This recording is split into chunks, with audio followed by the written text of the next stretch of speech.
Shakespeare was a busy writer. He penned about 36 plays that we know about. He made audiences laugh at his comedies and sigh at his romances.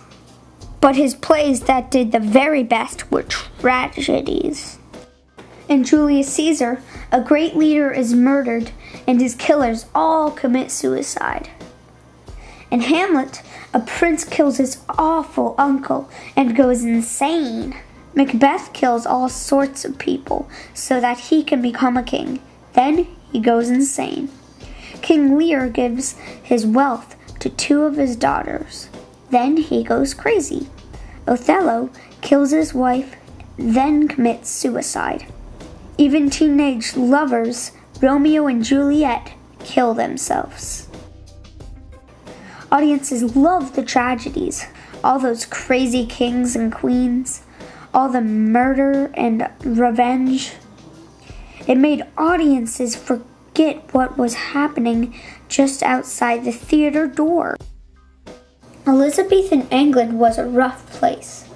Many people were really poor, and anyone caught begging was beaten through the streets until they were outside of town. If you stole more than 5 pence, you could be sentenced to death. Cities were filthy and crowded. The streets were narrow and dangerous.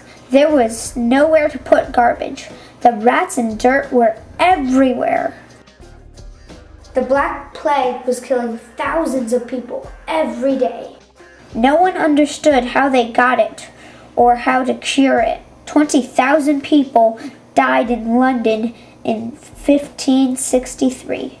Queen Elizabeth even moved to Windsor Castle and ordered that anyone who came from London was to be hanged.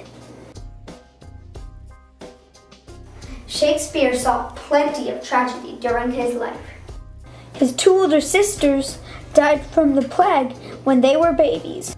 His little sister, Anne, died when she was just 8.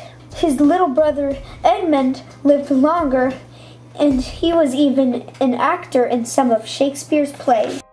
But he died when he was 27, another victim of the plague. Even the Globe Theatre, where Shakespeare put on his plays, was closed 3 times because of the plague. Shakespeare's parents were wealthy when he was born. His dad was the mayor of Stratford-upon-Avon. But the family lost their money, and Shakespeare's little brothers weren't even able to go to school.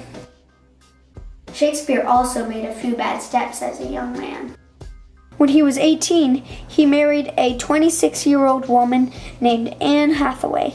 She was already pregnant with their child, and both families were embarrassed. William and Anne had to live with his father and mother.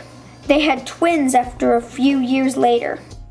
After William Shakespeare was accused of stealing a deer from a rich neighbor, he followed an acting troupe to London and stayed there, acting and writing poems and plays.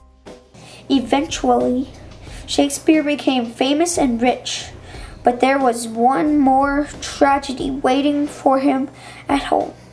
One of his twins, Hamnet, was just 11 when he was stricken with the plague and died. Common advice given to writers is, write about what you know. William Shakespeare knew love and laughter, but he also knew too much about tears and tragedy.